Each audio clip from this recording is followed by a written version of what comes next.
Hello, everybody, and welcome. And I did a horrible work framing this, and my chair is in a very odd position. Go on, I just noticed. 3, 2, 1. 3, 2, 1, action. Yeah. Again. Okay, I lost my host, my guest. No, okay. You've got to try these things out.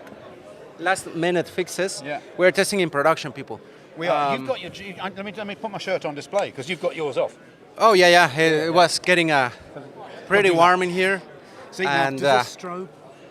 that's a cool shirt. It's a universal. There's a proper reason for having it as well. You can ask them as Okay, we'll get to that question then. So, focus, people, focus. Welcome, everybody. We are on EuroSTAR 2025, reporting from Edinburgh. And I am joined, as we have been all this day, by one other awesome presenter, speaker, thought leader, toy maker, and many other hats that our amigo James is wearing. James Lindsay with us. James, welcome. Hello. Nice to be here. After all that fun that we started with, welcome, amigo. How are you? I'm lovely. Yeah. I've eaten too much cake because that's the EuroSTAR way. And Yeah. I'm just starting to feel cake 2 kick in. So, It's a cake rush. We gotta get an advantage. It's like suddenly the toddler is turning up. Before we get to the cake crash, let's Yeah. get the advantage. Yeah, no, we got to dig it up before we go down. Cake crash later. I'll feed that with coffee. Yeah, this age I start to feel it quickly. Amigo, who are you? What do you do? For the people that do not know you, who are you? What do you do? What makes you special? So I broke him. I'm James and I'm British. That's where I started, and that start was 56 years ago. 57 years ago. And so since then I've been growing up. And in 1994 I started a small consultancy called Workroom Productions. And Workroom Productions does all sorts of stuff, but it's kind of focused in the end on testing. And I've been testing using Workroom Productions since 1995, because it didn't take that long to not be a record company. I was a tester before that. So I've tested lots of things, and I became independent, as I say, sort of 94, 95. 2000, I became a consultant, and what that means is multiple simultaneous clients. Mm-hmm. And multiple simultaneous clients sounds glamorous, is glamorous, because you keep turning up at offices and people saying, who are you? Why are you here? Just as you have. Yeah. And you have to say to people, well, I'm here because we're trying to work out what we value about testing, what we are scared of with testing. That's a harder set of questions.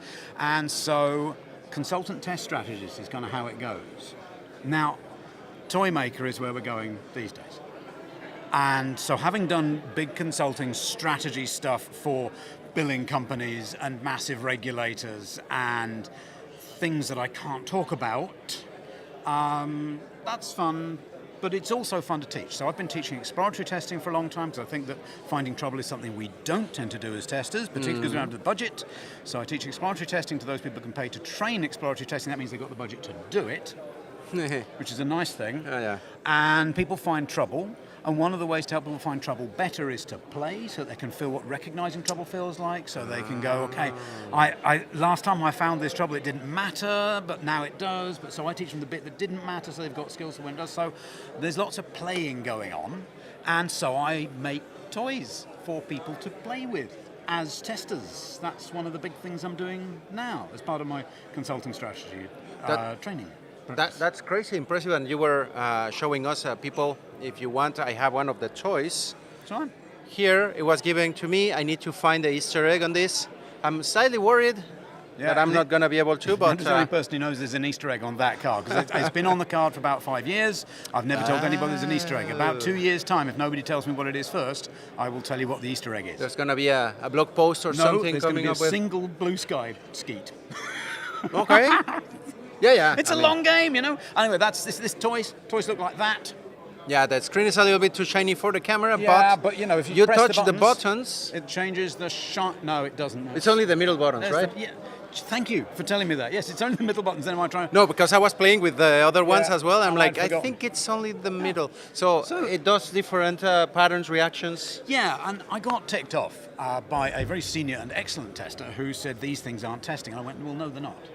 What you're doing with those, though, is you're making a model in your mind of Training what this thing is tester doing. brain, yeah. right? So you're going, well, what is this model? And then my model's wrong because it's just done this thing that disconfirms it. Or my model's right and it's supported by these things that I'm doing, but maybe I shouldn't keep on trying to see whether it's right. So that sense of working with a model, the revelation that comes when you get a new model, the changes in that model, that's really good to play with as a toy. So that's the toy, yeah. So that one then takes people about 10, 15 minutes. It's puzzle 15 for those of you on audio. So he has them numbered. He went to 20-something a moment ago. Yeah, if you type in Workroom Prds, Workroom PRDS, puzzle 15, you'll find that puzzle, and you can play with it now.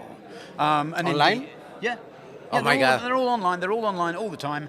And every Thursday at 3 o'clock, I do a gang thing with my gang who've signed up to my website, where we play sometimes with a puzzle, sometimes we test stuff. This time we're going to do a little bit of code generation using AI, but that code generation is going to pass through tests, so we can guarantee that the AI code passes tests.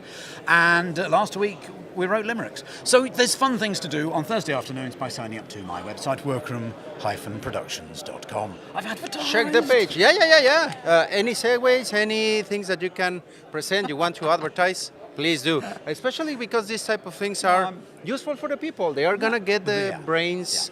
They are useful for the people, but also I ran out of clients.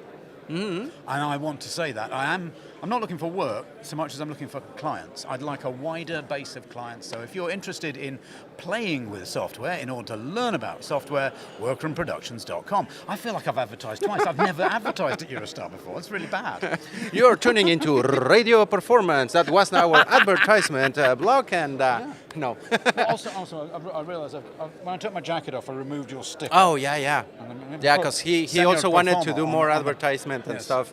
But, amigo, we need to camera close up. No. Camera close up? No, it's not smart yet. Hang on. No, don't worry. We can bring it up, almost. There it is. Oh my God. That's the attitude. Oh my God, Lindsay, you're awesome. What? No, there's nothing to knock over. There's no nasty cables. We're all right. No, we try to tape everything because as a tester in production, I've had my defects and I've learned my lessons. So those defects do not happen as much anymore. They happen in weird and new ways, but that's what defects usually do. Yeah, you sort out the easy bugs. The ones left are the interesting bugs. Yeah, we had a couple of those yesterday night. But don't leave your equipment on unattended spots, even as you're seeing it. Yeah. Yeah, I lost a projector at Star West once. A freaking projector? Yeah, a projector. It wasn't even my projector. I looked away from it and the projector went. Oh, wow. Okay, this was something small for us, but a freaking projector, that's bold. Projector, yeah. Some bold beggar in a testing conference left with a projector under their coat. Damn. How he was looking all squarey like this and under the if I'd seen somebody stealing my projection, I'd have known, but we didn't. Best thing, we have a camera up here in the corner. We'll find out what happened, but... Can we switch to that camera? I wish. That would be super fun. That would be awesome. And now to the CCTV. Multi-camera, yeah. Focus. Sorry, Andrew, am I putting you off? Shall I ask you a question? But no. We'll have another opportunity. You've got a script. Let us stop. Now. No. I'm listening. I want people to find out also what you are doing here at the conference. I mean, you're a familiar face here at the EuroSTAR conferences. Yeah. What was your role in this one? What were you doing? So in this one, I got lucky because I don't ever expect to be asked to do a conference, even if I submit. And particularly not at this age and with this background, because you should be leaving space for newer ideas. However, I had an idea a while ago that we can certainly generate code with an LLM, but why not generate code by giving it the tests and seeing what that does? And I put that idea together with Bart Knack, who is on the program committee, and I submitted it as a thing, and I got on. So I have to say Bart's on the program committee. Thank you, Bart, for developing this thing with me. Perhaps that meant they already knew what it was. But anyway, so it was a deep dive. That was a double-length session. It was a technical session, so we had 100 development environments, each one of which had a command line and 2 web servers and access to LLMs and ran in a browser. So we had those things which people could get to from their desks. We had 88 people in, each one of them in their own environment. Each one of them was changing the tests, giving the tests back to an LLM, to say, please generate me some code. The LLM would generate that code. We'd run the tests against it. We'd give that code. that it had just written, and the tests, and the failures of the tests back to the LLM again, and to say within the same conversation, if you got any tests wrong, please correct your code and start again. So it generally goes around that loop about 3 times before it delivers you code that has passed the tests. So are you making the AI do some sort of TDD? Yeah.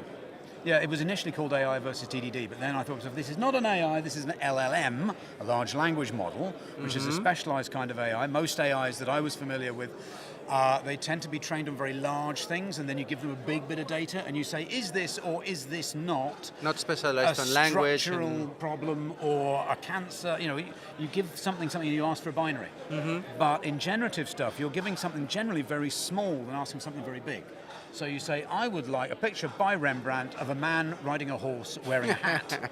And that's all you give it, and it's that many characters, and it gives you back a 512 by 512 reasonable facsimile. If you're watching this, generate that image and post it on the comments. Yeah. That will be super fun to see what comes up with. So for one Christmas, I generated 50 images of old men with big white beards in red hats in the old master style, and each one of those was an individual picture. You can find those on my website. So they're a giggle to do. But that's what I mean. We're working with an LLM that goes from small to large. And that's a different thing from working with a trained AI that tends to take in a lot of signal and give you an analysis. So they need different guidance, and giving it, starting from the tests, is funny. Induction and deduction, differences. Yeah. You start from the test, and that's funny because it kind of feels like the wrong thing to do. But the feedback of this isn't right, because the tests, of course, are the oracle. This isn't right, well, now it is, so now we check it into GitHub. And it's really interesting to see the several different ways that the code is written. And it's different every time, and every time it still passes the tests. So that was the experience in the deep dive. The deep dive was an experiential thing. It wasn't something with a point. I'm not communicating a vast amount of my experience. I'm giving people an experience, which is fun. Yeah. As in giving You're them making them play. Yeah, making them play. And that's a big toy to make. And they did indeed play with it, and the toy was made, and it succeeded as far as I wanted it to succeed, and people got stuff out of it, and I think it was a success. People came away interested by it. They've been talking to me about it since. People were confused, not, thankfully, by the environment as much as by their own feelings. And that's a really interesting moment. What do you mean? What type of feelings? What happened? When you give somebody tests and you say, now you change these tests, and then we're going to have code, and that code's going to be generated by a test, it's going to work or not work. They kind of feel very powerful, and then when they just go, well, that doesn't work, I'll regenerate, that feeling turns into powerlessness. That's a really interesting feeling. They feel very engaged, and then they feel not engaged. Funnily enough, at that point, we started talking about the money, because it costs money every time you regenerate. And somebody said that gave me a really interesting sense of, okay, so this isn't free. I have to think about what it's cost them in terms of time and in terms of money. You see what I mean? It's a very different way. Keep a balance of how much are you going to be spending and regenerate, or when are you satisfied or is it good result? So that gave them a really different feeling for code. It also gives you a different feeling for code quality, because you say, this code passes all the tests, and I've written the test, or at least I've taken some responsibility for the tests. So the tests are, let's say, complete-ish, because I've taken responsibility for it. It's now time to generate. I've made a decision. And here's the code, and it passes all the tests, but the code's not right. So I've found that my tests weren't quite what I wanted them to be. I've extended my imagination about what the tests should be. I've learned about my testing skill right there, in that moment. Because I've realized that my tests weren't right, because the code's right according to the test, but wrong according to me. So I can write another test, and another test, and another test, and then realize that my tests perhaps are pushing the wrong direction. I need to be more architectural and less functional. Or maybe I need to think about, I can't access this bit of function with test, which gives me a sense of where the edges are in the system. It's a different set of feelings. And so if you're trying to get people to play, to be able to access people's feelings in that way, and to have them feel something different, then take that feeling into thinking, it's a very interesting thing to do. And if you're trying to teach people experientially, I wouldn't say that's the goal, but that's a big one to be able to do, is to give somebody a feeling and to have them process it. And it's kind of what you do in a concert. You put the up songs and the down songs. you know, You guide the people more or less. You have a kind of a plan for people's feelings, and so Bart Knark and Bart Knark was one of the developers of this thing, and he and I have worked together for years on test labs and other experiential things. Another of the evil brains behind the test lab. Here you have it. Yeah, so Bart and I came up with the idea of a test lab, partly because we said to each other, we don't know who said this, we were at an event in The Hague, we said, this is a great conference, you know what it's missing? It's missing a place for people to test. And then both of us said, oh, we can't not, can we? We have to do this now. Now it's been said to somebody else, we have to do it, so we did it. Somewhere to test, to play, to experience, experiment. Yeah. Of course. Anyway, so Bart and I have this thing called Speaker Prep Day, which is where we give people exercises to do around speaking, around performing, and around how to give that message to testers. Interesting. And one of the things that comes from that is a really regular exercise where we say, draw how you're expecting people's feelings to change over your presentation. Do you expect them to feel confused here? Do you expect them to feel hopeful here? Do you expect them to feel despair, competence? Where are their feelings in this presentation? That's a really cool way to look at your presentation. Once you've done, technically this, and I'm going to put a joke in here, and this is where there's an interaction, and I want clapping, and then maybe questions. You're saying, I want them to feel hope here. I want them to feel potential here. I want them to empathize with my despair so that they can feel a little bit of the problem, but I can't leave them there for too long. Do you see what I mean? This is really great because you are giving the audience some sort of character arc so that they go through completely. all sets of experiences. Yeah. Because if you're doing a talk, if you're trying to communicate a message, the message is important. Yeah. But you need feelings. It's you and the message and the audience. The audience has got to go on a journey for that message to stick. And the journey isn't going to be, well, I sat down, I listened to somebody tell me about themselves, I learned bored, stuff, and I did my now emails, I have new info, and that's it. But then, if there's like feelings and something, you have most probably a story, something really that happened, not just a flow of information, and that's it. Yeah, no, it's got, even if it's an upload of information, there's got to be a sense of narrative tension, there's got to be something that changes, and that's what helps an audience stick. Otherwise, you've just got, all these audiences, they're sitting in the same room, there aren't an awful lot of different visual cues. It's almost like giving the news, right? And this happened, that happened, good night, hey, everybody, thank you very much. Yeah. No, you need to entertain. There needs to be some degree, if the material is important enough to present, it's important enough to give a presentation that makes people access it. Mm-hmm. And you help people to access it by giving them a structure that they perhaps already know, or engaging them, the hero's journey story where it's great, it's crap, it's great in an unexpected way. Mm-hmm. Or you load the gun early and the gun gets fired in the third act. Chekhov's gun, I love it always. Callbacks in presentations are important. You set something up early, and towards the end, there's the resolution. And there's an outcome. Yeah. You make that's an interesting one because you make them kind of crave for it, or suspense. Suspense is the key for all the like keep them with like what is going to happen. It's funny because and you're talking specifically about public speaking, a presentation.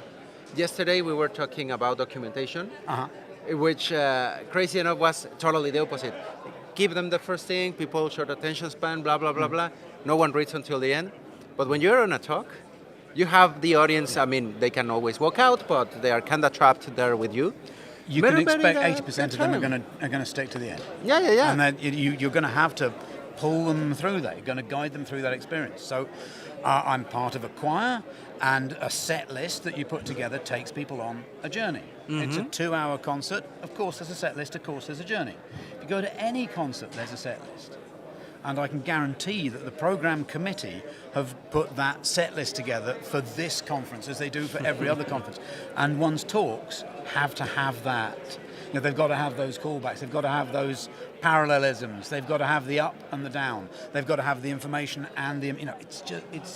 You've got to recognise it as a performance if the material is worth delivering. It's so funny because you're making me think of concerts. I don't go to that many, but the ones that I go to, it's always like, I have a favorite song, we all usually do. Yeah. That's the freaking last song. Yeah, and I'm like, my song, no. Oh, my song, no.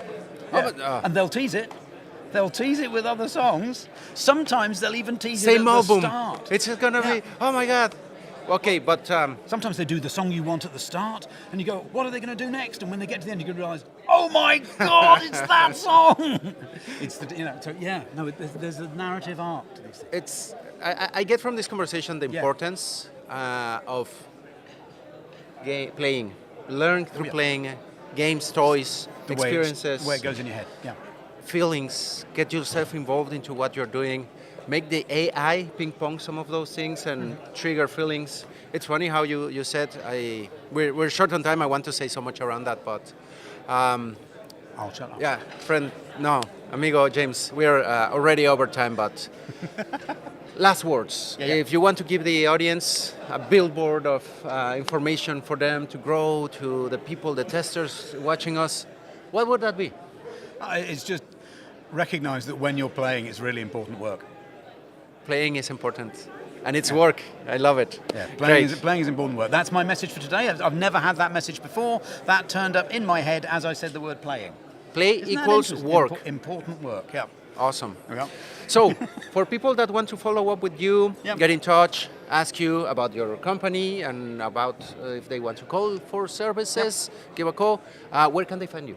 They can find me on the internet at workroom-productions.com. Workroomproductions.com. And that gives us the irritating handle workroomprods. But workroom-productions.com is me. It's a website with lots of things that I've written, lots of toys to play with, and there is a subscribers list, and at the moment I'm inviting subscribers to come play every week for about 20 minutes on Thursdays at 3 o'clock, which is where I'm going to be, 3:30 this week. That's where I'm going to be in an hour. Okay. In a moment, you'll be able to Workroom play Productions. with our amigo James. Stay tuned. Check the site. We will try to add it to the comments of the video. I think his name is somewhere here on the screen. And please get in touch. Call him if you want some of this Yeah, help. my phone number's on the website. Call me when I'm on stage. Right really away. Mess me up.